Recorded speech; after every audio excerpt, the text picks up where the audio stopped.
বিকশিত কৃষি সংকল্প অভিযান, যার মুখ্য উদ্দেশ্য আগামী খরিফ মৌসুমে দেশে খাদ্য শস্যের উৎপাদন বৃদ্ধি করা।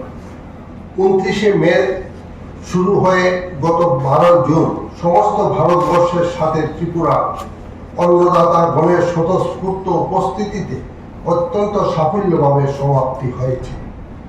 ভারতের যশস্বী প্রধানমন্ত্রী অবতার পুরুষ নরেন্দ্র মোদীজির দিক নির্দেশন ও ভারতের কৃষিমন্ত্রী শিবরাজ সিং চৌহানজির নেতৃত্বে সর্বভারতে এবং আমাদের মাননীয় মুখ্যমন্ত্রী শ্রীযুক্ত মানিক সাহা মহাশয় এবং মাননীয় কৃষিমন্ত্রী শ্রীযুক্ত রতননাথ নাথ মহাশয়ের দিক নির্দেশনায় রাজ্য জুড়ে বিকশিত কৃষি সংকল্প অভিযান পরিচালিত হয়েছে।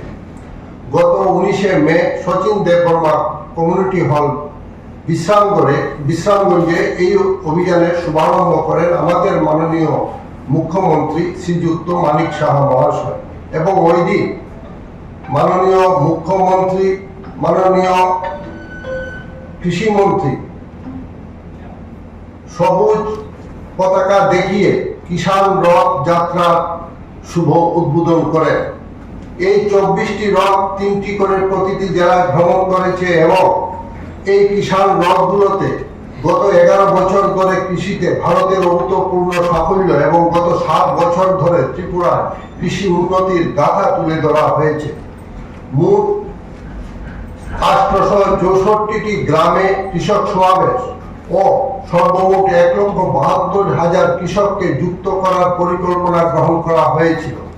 সরকারি পরিসংখ্যান অনুসারে 956টি গ্রাম এই অভিযানের সাথে যুক্ত হয়েছে ও 873টি কৃষক বার্তালাপ সভা করা হয়েছে এবং বার্তালাপ সভায় উপস্থিত ছিলেন 1,95,263 জন কৃষক ভাই বোন, যা আমাদের লক্ষ্যমাত্রার চেয়ে বেশি। প্রকৃতপক্ষে এই সমাবেশগুলোতে উপস্থিত ছিলেন 3 লক্ষেরও বেশি কৃষক।